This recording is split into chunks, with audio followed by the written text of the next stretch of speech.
اب میں اس وقت آواز دینے جا رہا ہوں جن کا خصوصی بیان ہے حضرت مولانا عبدالعزیز صاحب ندوی سے میں التماس کرتا ہوں آپ اپنے بیان سے ہم سب کو مستفید فرمائیں تاکہ ہماری دنیا اور عاقبت دونوں سنورے۔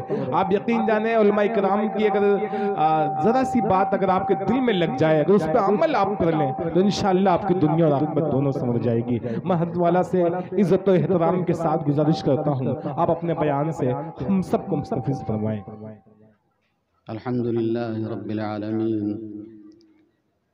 والصلاة والسلام على أشرف الأنبياء والمرسلين محمد وعلى آله وأصحابه أجمعين ومن تبعهم بإحسان إلى يوم الدين، أما بعد فأعوذ بالله من الشيطان الرجيم، بسم الله الرحمن الرحيم، جعل الله الكعبة البيت الحرام قياما للناس، وقال تعالى في بيوت أذن الله أن ترفع ويذكر فيها اسمه يسبح له فيها بالغدو والآصال رجال لا تلهيهم تجارة ولا بيع عن ذكر الله وإقام الصلاة وإيتاء الزكاة يخافون يوما تتقلب فيه القلوب والأبصار، وقال تعالى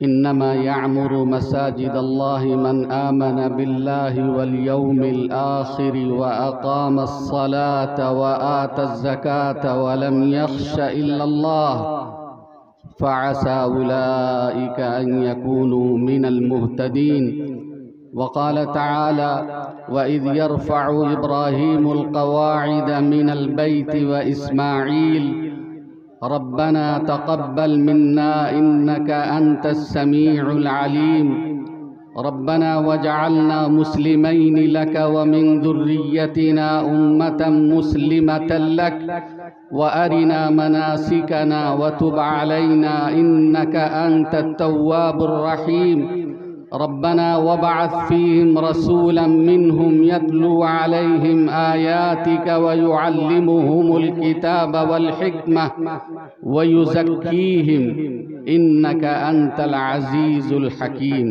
صدق الله العظيم۔ محترم صدر جلسہ اور صدر صاحب، اسٹیج پر موجود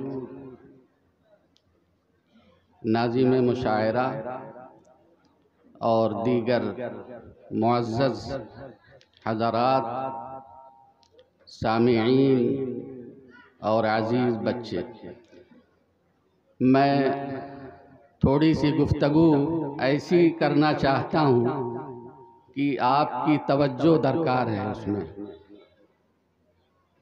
کچھ چیزیں اسلام کی بہت زیادہ رسمی ہو گئی ہیں، میں حقیقی روح کی طرف آپ کی توجہ مبذول کرانا چاہتا ہوں۔ علم، ادب، شعور، آگہی کا مطلب یہی ہے کہ ہم کسی بھی شے کی اس کی حقیقت سے واقف ہوں، اور جب بات ٹھہری اللہ کے گھر کی تو میں کسی چیز کی بات کر رہا ہوں، ہر چیز کی حقیقت اور اس کی ماہیت کا علم ہونا چاہیے۔ تو بات ٹھہری اللہ کی، اللہ کے گھر کی، تو اس کی حقیقت، اس کی روح، اس کی اسپرٹ، اس کا مقام، اس کا مرتبہ بغیر سمجھے ایکٹیویٹ نہیں ہوا جا سکتا۔ متحرک اور فعال نہیں ہوا جا سکتا، معیاری نہیں ہوا جا سکتا، حقیقی نہیں ہوا جا سکتا، عملی نہیں ہوا جا سکتا۔ اس لیے آپ پہلے سمجھیے کہ مساجد کیا ہیں۔ وَأَنَّ الْمَسَاجِدَ لِلَّهِ، کعبہ کیا ہے؟ لیکن بہت زیادہ تفصیل میں بھی جانا مناسب نہیں ہے، اس لیے کہ آپ سب کو جو ہے وہ اگلی نشست یا یہ کہہ لیجئے کہ اگلا جو مرحلہ ہے اس کا بے صبری سے انتظار ہے۔ تو میری بات تو بڑی لمبی ہے لیکن میں اس کو مختصر کرنے کی کوشش کروں گا۔ قرآن کی آیات کی روشنی ہی میں ذرا سا سمجھیے گا کہ کعبۃ اللہ کا کیا مقام ہے، اور کعبۃ اللہ ہی سے ساری مساجد کا رشتہ ہے۔ دنیا کی ساری مساجد کا رشتہ کعبۃ اللہ سے ہے۔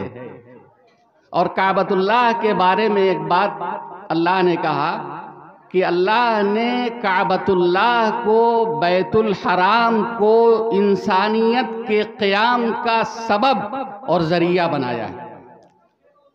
انسانیت اور انسانوں کے، صرف مسلمانوں کی بات نہیں کہی گئی، انسانیت اور انسانوں کے قیام کا مرکز کہہ لیجئے، سبب کہہ لیجئے، اللہ تعالیٰ نے بنایا ہے۔ قیام کا مطلب ہوتا ہے اٹھنا، قیام کا مطلب اٹھنا ہوتا ہے۔ تو یہاں قیام صرف ظاہری معنی میں صرف اٹھنا بیٹھنا مراد نہیں ہے، بلکہ قیاما للناس کہا ہے۔ اس کا مطلب سارے لوگ اٹھیں گے، کھڑے ہوں گے، طاقتور بنیں گے، اسٹیبلش ہوں گے۔ اور دوسری جگہوں پر دوسری مثابۃ للناس، تقریباً یہی مفہوم ہے۔ مثابۃ للناس یعنی کعبۃ اللہ مرجع ہے، لوگ لوٹیں گے اپنی باڈی، اپنے جسم کے ساتھ، اپنے قلب کے ساتھ، پلٹتے رہیں گے، لوٹتے رہیں گے، پہنچتے رہیں گے، اس لیے کہ وہ قیام للناس ہے۔ لوگوں کے عروج، لوگوں کے نہوض، لوگوں کے اسٹیبلشمنٹ کا وہ مقام ہے، مرکز ہے۔ بہت زیادہ تفصیل میں نہ جا کر کے آپ دیکھ سکتے ہیں کہ کعبۃ اللہ کا اس وقت جو مقام ہے، جو حیثیت ہے، یعنی جو روحانی حیثیت ہے، اس کے ساتھ ایک اقتصادی، کامرشیل اور انسانوں کے کھڑے ہونے کو لے کر کے آپ دیکھ لیجئے کہ ساری دنیا کے انسان وہاں پہنچ رہے ہیں۔ اسی طریقے سے ساری دنیا سے مٹیریل بھی وہاں پہنچ رہا ہے، یعنی لوگوں کا، یعنی اقتصادی نقطہ نظر سے اتنا زبردست انتظام ہے۔ اور پھر ظاہر ہے کہ جہاں اتنا مجمع ہوگا وہاں نظم و نسق بھی ہوگا، ڈسپلن بھی ہوگا، اس کو مینٹین رکھنے کے لیے ساری جو ہے اتھارٹیز اور وہاں جو ہے پورا سسٹم ہوگا۔ اس کی تفصیل میں آپ جائیے گا تو بہت ساری باتیں سمجھ میں آئیں گی، لیکن آپ دیکھیے کہ پورے انسان، یعنی وہاں پر ساری دنیا سے مٹیریل پہنچ رہا ہے، اور ساری دنیا سے قلوب بھی پہنچ رہے ہیں، دل بھی پہنچ رہے ہیں۔ وہ دل ہیں جو ایمان والے ہیں، جن کا ابھی تذکرہ رجال اللہ تلہیہم تجارت ولا بیع کا لمسجد اسس علی التقوی میں جہاں اشارہ ملتا ہے۔ اور انما یعمر مساجد اللہ من آمن، تو ایک وہ مرکزیت ہے جو روحانی ہے کہ لوگ بے چین دلوں کے ساتھ، تڑپتے ہوئے دلوں کے ساتھ، ایک شوق اور اضطراب کی کیفیت کے ساتھ وہاں پہنچتے ہیں، کعبہ کو دیکھتے ہیں، کعبہ کا طواف کرتے ہیں، اور دل، وہ دل جو ایمان کے نور سے منور ہے، اس دل کو مزید نورانیت بخشے ہیں۔ اللہ نور السماوات والارض۔ پھر وہاں تفصیل ہے، وہ تفصیل میں چھوڑتا ہوں۔ اللہ تعالیٰ زمین و آسمان کا نور ہے، زمین و آسمان کا نور ہے۔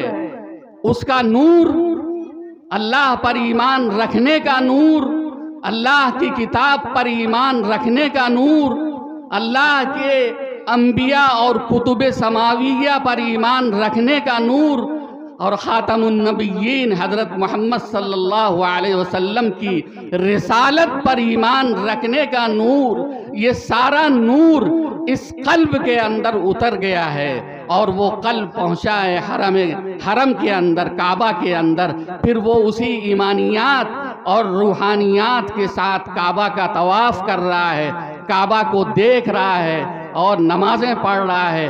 کیا کیفیت ہے اس قلب کی، ایمان بھرے اس قلب کی کیا کیفیت ہے، کتنا تعلق مع اللہ ہے اس کے اندر، یہی ہے مرجعیت کہ وہ لوٹ کر کے پہنچا ہے، اور جو قلب نہیں پہنچا ہے عمرے اور حج کے اندر، وہ اپنے اپنے گاؤں میں، اب پورے عالم میں اس کا دل لگا ہوا ہے، تو گویا فزیکلی نہ پہنچ کر کے بھی جو ہے وہ ہر گوشے، ہر کارنر پر، ہر گاؤں کے اندر وہ دل مچل رہا ہے اور کعبہ کی طرف رجوع ہو رہا ہے۔ اس طریقے سے مثابۃ للناس روحانی طور پر ہوا، اور اس لیے کہ سارے انسانوں کا مرجع ہے، سارے انسانوں کو وہاں سے روزی مل رہی ہے، جو کافر ہے اس کو بھی اور جو مسلمان ہے اس کو بھی، اس لیے کہ ساری تجارت بھی فروغ پا رہی ہے اور سب کے گھر بھی چل رہے ہیں۔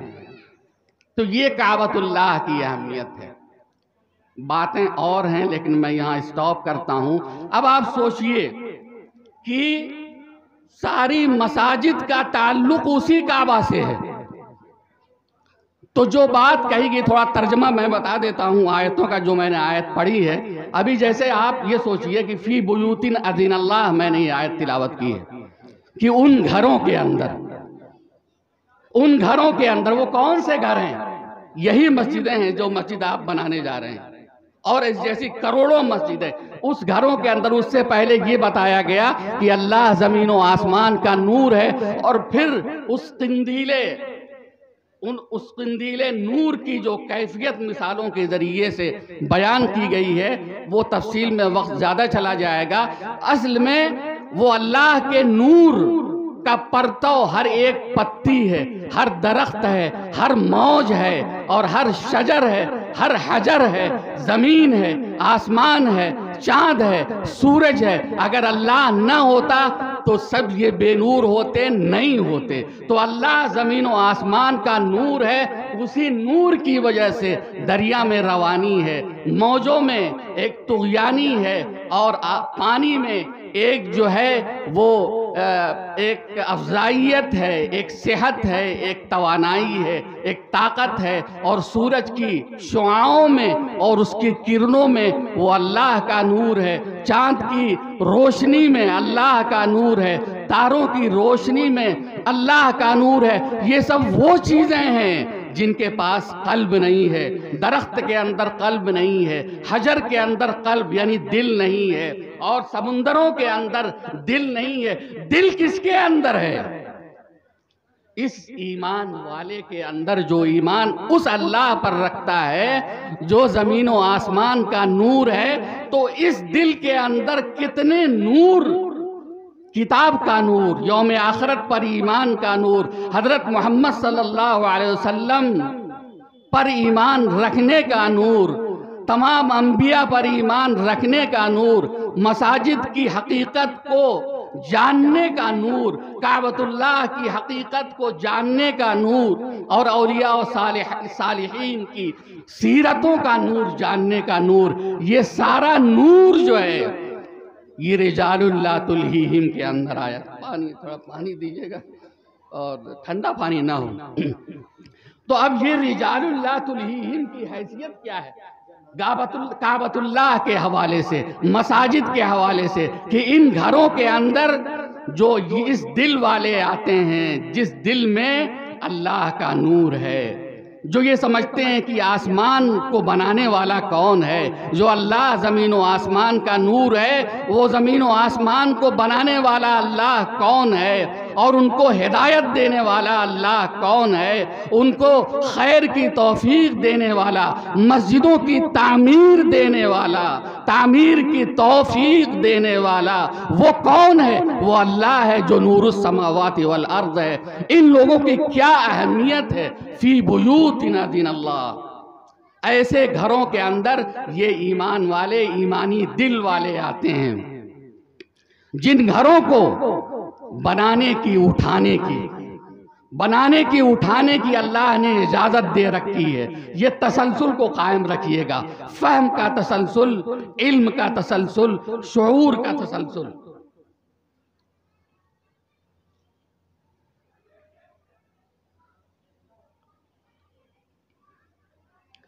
تو اللہ نے ان گھروں کو بنانے کی اجازت دی ہے، بناؤ اس لیے کہ تمہارے باپ حضرت ابراہیم، اسماعیل، حضرت محمد نے بنایا۔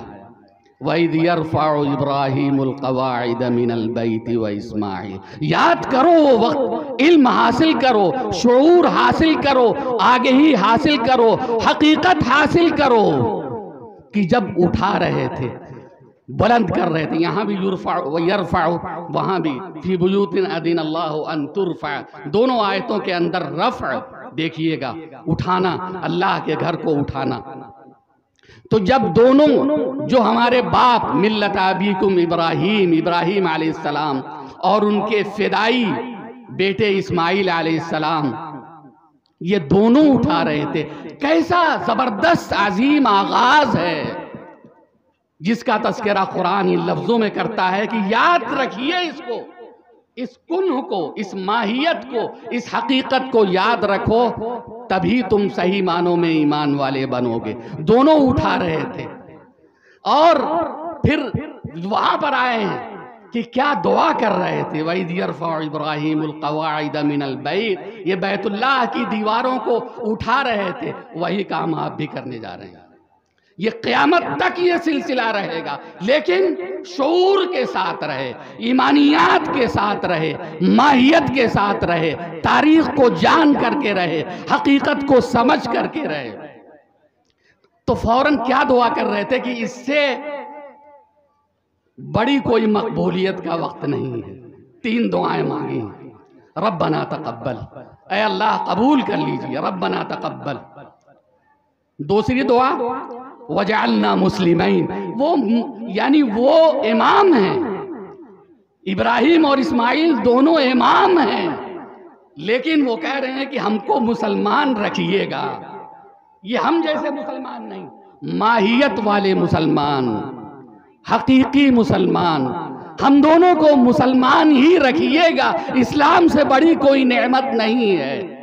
اور پھر اپنے ہی لیے نہیں دعا مانگی، مسلمین لک، یعنی اپنا مسلمان کا مطلب آپ پر اپنی جان نچھاور کرنے والا، پوری زندگی قربان کرنے والا، آپ کے حضور بارگاہ میں اپنے آپ کو سبمٹ کرنے والا، حوالے کر دینے والا۔ اور یہی نہیں، ہماری اولاد میں سے بھی وَمِن ذُرِّيَّتِنَا أُمَّةً مُسْلِمَةً لَكَ، ایک مسلم امہ بنائیے گا جو پاورفل ہو، جو طاقتور ہو، جو سشکت ہو، جو بہت زیادہ جو ہے وہ انرجی والی ہو، مسلمۃ لک ومن ذریتنا۔ پھر اس کے بعد بات لمبی ہو جائے گی، تیسری دعا اس وقت، اس لیے کہ اس سے بڑی کوئی قبولیت کا وقت نہیں ہے۔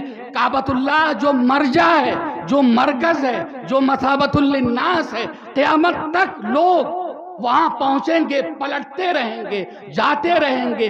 جن کے پاس وسائل نہیں ہوں گے، پیسے نہیں ہوں گے، وہ اپنے کٹیا میں بیٹھ کر کے بھی پہنچیں گے، ان کا دل پہنچے گا، ایمانیات کے ساتھ پہنچے گا، روئے گا، تڑپے گا، مانگے گا، اس لیے کہ آپ نے اس کو مرجع بنایا ہے۔ اور لوگوں کے کھڑے ہونے کا اور قیام، روحانی بھی اور مادی بھی، جس کو اسٹیبلشمنٹ کہا جاتا ہے، کہ قومیں کھڑی ہو جائیں، پاورفل بن جائیں، ان کو رزق ملے۔ تو میں بھول نہ جاؤں، اس لیے یہاں پر ایک بات اور جوڑتا ہوں میں، کہ آپ یہ مت سمجھیے گا کہ یہ مسجد جو آپ بنا رہے ہیں تو روحانی اعتبار سے، ایمانی اعتبار سے تو آپ ٹھیک ہے، اس میں عبادت کر رہے ہیں، آپ کھڑے ہو رہے ہیں، آپ کا ایمان جو ہے طاقتور بن رہا ہے، لیکن اوروں کو دوسروں کو روزگار کہاں سے مل رہا ہے؟ دوسری کمیونٹیز کو کہاں سے مادی فائدہ کیا حاصل ہو رہا؟ آپ اگر صحیح معنوں میں رجال اللہ تلہیہم والی صفات اپنے اندر پیدا کر لیں گے تو اس مسجد کے اثرات پوری کمیونٹی پر جائیں گے، آپ کے اندر ایمان پیدا ہو جائے گا، تڑپ پیدا ہو جائے گا۔ رجال اللہ تلہیہم، وہ لوگ اس میں تسبیح کرتے ہیں، وہ لوگ اس کو اونچا اٹھاتے ہیں، اور اونچا اٹھانا صرف اینٹ اور پتھر سے نہیں، اونچا اٹھانا اس بات سے بھی اونچا اٹھانا کہ لغو باتیں نہ ہوں، مسجد کے اندر گندگی نہ ہو، اس کا ٹوائلٹ گندا نہ رہے، اس کا وضو خانہ گندا نہ رہے، اس کی چٹائی گندی نہ رہے، اور مسجد کا اور قرآن کی آواز دب نہ جائے، پنکھوں کی آواز میں قرآن کی آواز دب نہ جائے۔ ان سب چیزوں کا آپ خیال رکھیں گے، اس لیے کہ قرآن سے بڑی کوئی دولت نہیں ہے۔ اگر آپ کے جو فراٹے پنکھے ہیں ان کی وجہ سے قرآن کی ایمان آپ کا اتنا طاقتور ہو کہ آپ محسوس کریں کہ اگر فراٹے پنکھوں کی وجہ سے قرآن کی آواز دب رہی ہے تو آپ اس کو بند کیجئے یا متبادل انتظام کیجئے تاکہ قرآن سن سکیں، قرآن سمجھ سکیں اور آپ کا ایمان جاگے۔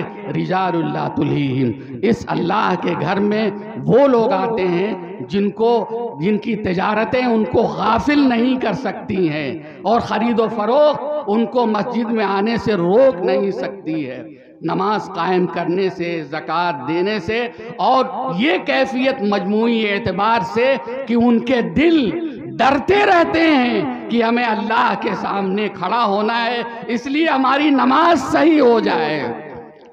یہ بے چینی کی حالت میں نہیں آتے کہ جلدی جلدی بھاگ کر کے آئیں اور جلدی جلدی سورہ فاتحہ پڑھیں اور جلدی جلدی سورہ پڑھیں اور جلدی جلدی رکوع کریں، تو پھر کیا؟ یہ تو رسمی نماز ہو گئی۔ جو کعبۃ اللہ کا سفر جو بتا رہا ہے، کعبۃ اللہ سے مسجد کی ماہیت کا سفر جو بتا رہا ہے، وہ یہ بتا رہا ہے کہ ہماری نمازوں میں خشوع و خضوع ہونا چاہیے، انابت ہونی چاہیے۔ وَاسْتَعِينُوا بِالصَّبْرِ وَالصَّلَاةِ وَإِنَّهَا لَكَبِيرَةٌ إِلَّا عَلَى الْخَاشِعِينَ، جب ہماری نماز میں وہ معیار آ جائے گا، وہ کوالٹی آ جائے گی، وہ روحانیت آ جائے گی، تو نماز بڑی بھاری نہیں معلوم ہوگی۔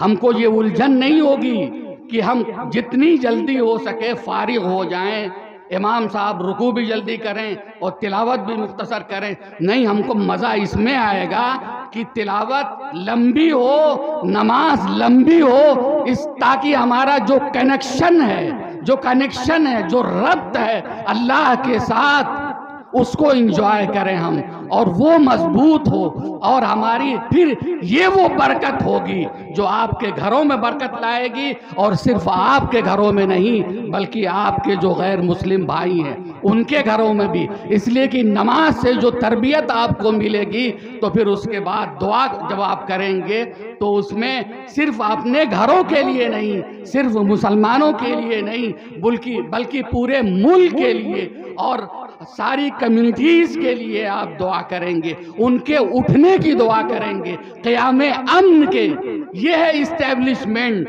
وہ اٹھیں، ان کا بھی کاروبار چلے۔ یا اللہ ہم کو اتنا کاروبار دیجئے کہ ہمارے کاروبار سے ہمارے ہندو بھائی کو بھی کاروبار ملے، اس کا بھی گھر چلے، اس کا بھی خاندان مضبوط ہو۔ تو یہ شمولیت آئے گی پوری تاریخ کعبۃ اللہ سے لے کر کے، جب آپ مسجدوں کی تاریخ کو سمجھیں گے، اس کی حقیقت کو سمجھیں گے، تو آپ میں امپاورمنٹ آئے گا، آپ میں طاقت آئے گی، اور آپ کی نماز میں وہ انہا لکبیرۃ الا علی الخاشعین کی صفت پیدا ہوگی کہ نماز بہت بھاری ہے، مگر ان پر جن کے دل جھکے ہوئے ہیں، جن کے دل میں ایک سمندر ہے انابت کا اور اللہ کی طرف رجوع ہونے کا، لمسجد اسس علی التقوی، وہ مسجد جو تقوی کی بنیاد پر کھڑی کی گئی ہے، جس بیت اللہ کو ابراہیم اور اسماعیل اور حضرت محمد صلی اللہ علیہ وسلم نے کس تقوی کی بنیاد پر اٹھایا تھا اور کیا دعا مانگی تھی، کیا روحانی مرکز تھا، اسی کا تسلسل ہے یہ جو آج ہم یہ مسجد بنانے جا رہے ہیں۔ وہ توفیق ہمیں بھی مل جائے، اللہ ہمیں بھی قبول کر لے اور ہمارے اندر یہ فکر پیدا ہو جائے کہ ہمارے لوگوں کی نمازیں ایسی ہو جائیں جن کو کہا گیا ہے رجال لا تلہیہم تجارت ولا بیع عن ذکر اللہ واقام الصلاۃ وایتاء الزکاۃ وان دوسری آیت ہے یہ، اس سے مت جوڑیے گا، وان المساجد للہ، ایک اور رب کہ یہ مساجد ساری کی ساری اللہ کے لیے ہیں، اللہ کے لیے آپ یہ بنانے جا رہے ہیں۔ آپ اس حقیقت کو سمجھیے اور تقوی کی بنیاد پر، اور کون بنا سکتا ہے؟ ہر ایرا غیرہ نہیں بنا سکتا ہے۔ انما یعمر مساجد اللہ من آمن باللہ والیوم الآخر واقام الصلاۃ وآت الزکاۃ ولم یخش الا اللہ، کہ صرف اور صرف وہی لوگ ان مسجدوں کی تعمیر کر سکتے ہیں، وہی لوگ ان مسجدوں کو آباد کر سکتے ہیں جو اللہ پر ایمان رکھتے ہیں۔ اور اللہ پر ایمان انہی کیفیات کے ساتھ، انہی حقیقتوں کے ساتھ کہ جس میں طاقتور مسلمان بن سکے۔ انما یعمر مساجد اللہ من آمن باللہ والیوم الآخر، اللہ پر ایمان رکھتا ہے اور یوم آخرت پر ایمان رکھتا ہے اور نماز قائم کرتا ہے اور زکوٰۃ دیتا ہے۔ سارے ان اعمال کا جو تذکرہ کیا ہے وہ ایمان کو مضبوط اور اونچا اٹھانے ہی کے لیے، کہ صرف زبانی اور صرف قلبی ایمان نہیں ہے، بلکہ زبانی، قلبی، اقراری، عملی ایمان ہے کہ وہ نماز قائم بھی کرتا ہے۔ اللہ کا گھر بنائے گا تو اس لیے کہ وہ نماز قائم بھی کرتا ہے اور زکوٰۃ دیتا بھی ہے اور مفلسی سے نہیں ڈرتا، کسی سے نہیں ڈرتا۔ وَلَمْ يَخْشَ إِلَّا اللَّهِ، صرف اللہ سے ڈرتا ہے، اس بات سے نہیں ڈرتا کہ وہ مال دے گا تو اس کا خزانہ خالی ہو جائے گا، وہ فقیر ہو جائے گا، اس بات سے بھی نہیں ڈرتا۔ تو پھر فَعَسَىٰ أُولَٰئِكَ أَن يَكُونُوا مِنَ الْمُهْتَدِينَ، عن قریب یہی لوگ ہدایت پانے والے ہیں۔ میرے بھائیوں، دوستوں، پیارے بچوں، یہ سبق یاد رکھیے گا۔ میری بات اور بھی ہے لیکن میں اسٹاپ کرتا ہوں، بند کرتا ہوں۔ آپ اللہ کے اس گھر کو اسی طرح آباد کیجئے، اسی طرح بنائیے، اسی طرح آباد کیجئے، اور ماضی میں لوٹ کر کے کہ ہمارے باپ ابراہیم علیہ السلام اور ہمارے محبوب نبی حضرت محمد صلی اللہ علیہ وسلم پوری یکجہتی کے ساتھ، یعنی دوسری قومیں بھی، دوسری کمیونٹیز بھی شریک تھیں اس کی مطلب اس کی تعمیر کے اندر، ان کو لے کر کے کس طریقے سے اس کی تعمیر کیا۔ تو آپ بھی اپنا سب کچھ قربان کر کے اللہ کے گھر کو تعمیر کیجئے، اس میں حصہ لیجئے۔ اور آیتیں بہت ساری ہیں جو ترغیب دیتی ہیں کہ من ذا الذی یقرض اللہ قرضا حسنا فیضاعف له اضعافا کثیرہ، کہ کون ہے جو اللہ کو قرض دے، کون ہے جو اللہ کو قرض دے تو اللہ اس کو کئی گنا بڑھا کر کے دے۔ وما انفقتم من شیء فهو یخلفہ، اور جو بھی تم خرچ کرو گے تو اللہ تعالیٰ اس کا تمہیں عوض دے گا۔ آمنوا باللہ ورسولہ وانفقوا مما جعلکم مستخلفین فیہ، اللہ اور اس کے رسول پر ایمان لاؤ، اور جس مال کا تمہیں جانشین بنایا ہے، یہ مال تمہاری اپنی ملکیت نہیں ہے، یہ مال اللہ کا ہے۔ آج تمہارے ہاتھ میں ہے، کل کسی اور کے ہاتھ میں ہوگا۔ تو بندہ مالی مالی کہتا ہے میرا مال، اس کا مال ہے کیا؟ اس کا مال وہ ہے جو اس نے کھا لیا، اس کا مال وہ ہے جو پہن کر کے اس نے بوسیدہ کر دیا۔ اور اصل تو وہی ہے جو اللہ کی مال اس کا وہ ہے جو اس نے اللہ کی راہ میں خرچ کیا. تو یقین مانیے کہ آپ جو خرچ کریں گے وہی آپ اس دنیا کے اندر بھی جو ہے وہ آپ کے لیے ترقی کا سبب بنے گا, بڑھوتری کا سبب بنے گا, اور آخرت کے اندر بھی آپ کے لیے ذخیرہ بنے گا. اللہ تعالی ہم سب کو توفیق دے, آپ سب کو توفیق دے کہ اس مسجد کی تعمیر میں زیادہ سے زیادہ حصہ لیں. اور پھر وہ بات میں کہوں گا کہ اس روحانیت کو نہ بھولیے گا. اللہ کے گھر کو آباد رکھیے, ایمان کو جگائیے, ایمان کو مضبوط کیجئے, تاریخ کا علم حاصل کیجئے, کعبۃ اللہ کا کنیکشن ان مسجدوں کعبۃ اللہ سے ان مسجدوں کا کنیکشن اور ربط کیا ہے اس کو جانیے, تاکہ آپ کو حوصلہ ملے کہ آپ وہ کام کرنے جا رہے ہیں جس سے بڑا کوئی کام نہیں ہے. اس لیے آپ اپنی ساری توانائی اس میں لگا دیجئے اور جتنا ہو سکتا ہے اس میں مال آپ خرچ کیجئے. اللہ مجھے بھی توفیق دے اور ہر نوجوان کو, ہر عورت کو, ہر بچی کو اور ہر بچے کو توفیق دے کہ اس میں زیادہ سے زیادہ حصہ لے. آپ سب کا شکریہ کہ مجھ کو میری بات جو ہے, جو میرا پیغام تھا وہ کہنے کی آپ نے مجھے دعوت دی, اور میں نے حتی الامکان کوشش کیا. میری طبیعت صحیح نہ رہنے کے باوجود بھی اللہ تعالیٰ بس اس کے اثرات میرے دل میں بھی پیدا فرمائے اور آپ کے دل میں بھی پیدا فرمائے, اور ہم ایک حقیقی اور عملی ایمان والے بنے. وآخر دعوانا الحمدللہ رب العالمین.